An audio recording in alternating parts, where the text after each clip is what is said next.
This video will show you how to use a Vernier Caliper to make length measurements of solid objects. The caliper is a very precise tool and will give a reading that has 3 decimal places and is accurate to the nearest 0.02 millimeters. A word of caution before we start. Whenever you are moving the slide on the caliper in or out, it is critical to remember to push in the thumb knob before adjusting it. This will prevent the slide from becoming stripped and broken. There are 2 different measuring scales on the caliper, centimeters and inches. Because you are using the metric system, you will be using the centimeter scale, which is the top numbers on the caliper. The first step in measuring an object is to open the slide and insert the object.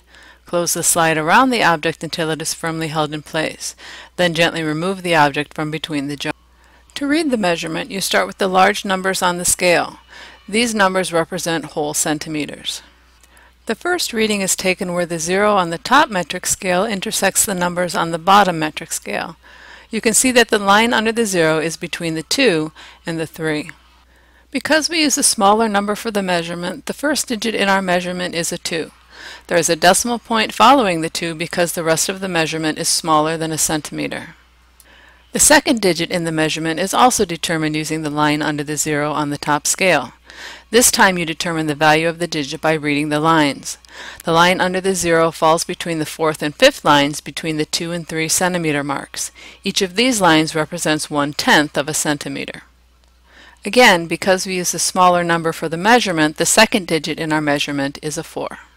To determine the third digit in the measurement, you must focus on just the lines in the top and bottom scales. You are looking for the first line from the top scale that exactly matches the one in the bottom scale. Start looking on the left-hand side with the line under the 0. When lined up correctly, the top and bottom lines will look like one continuous line. This is the line to use. To determine the third digit in the measurement, read the number that is just to the left of the matching lines. These numbers represent 1/100th of a centimeter. In this case, the third digit will be 0 and is put in the second decimal place in our measurement. The last digit is determined by the small lines in between the numbers on the top scale, in this instance between the 0 and the 1. Notice that there are 4 lines between the 0 and the 1, each line representing 2/10 of the distance. Each line represents a different final digit in the measurement, 0, 2, 4, 6, or 8. Because it is the second line of the top scale that matches the line in the bottom scale, the final digit for our measurement is 4.